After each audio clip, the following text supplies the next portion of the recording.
T20 world cup 2024కు మరో 3 రోజుల్లో తెరలేవనుంది. June 1 నుంచి అమెరికా, వెస్టిండీస్ల వేదికగా ఈ మెగా టోర్నీ ఆరంభం కానుంది.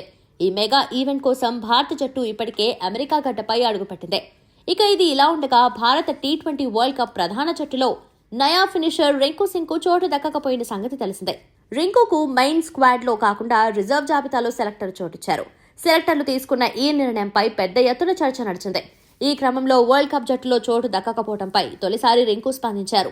జట్టు సెలక్షన్ తర్వాత భారత కెప్టెన్ రోహిత్ శర్మ తనతో మాట్లాడారని, ఎంతో సపోర్ట్ గా నిలిచాడని రింకు చెప్పుకొచ్చారు. టీ20 వరల్డ్ కప్ ప్రధాన జట్టులో చోటు దక్కకపోవడం నాకు కొంచెం బాధ కలిగించింది. ఎందుకంటే మనం బాగా ఆడుతున్నప్పుడు ఎంపిక కాకపోతే సహజంగా ఎవరైనా బాధపడతారు.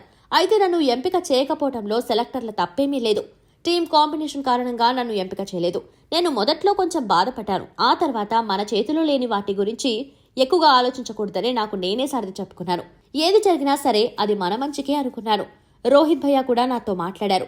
సెలక్షన్ గురించి ఎక్కువగా ఆలోచించొద్దు అని రోహిత్ చెప్పారు. కష్టపడి పనిచేస్తూ ఉంటూ 2 ఏళ్ల తర్వాత మళ్లీ ప్రపంచ కప్ ఉంటుందని రోహిత్ నాకు సపోర్ట్ గా నిలిచారని దైనిక్ జాగరణ్ కు ఇచ్చిన ఇంటర్వ్యూలో రింకు పేర్కొన్నారు.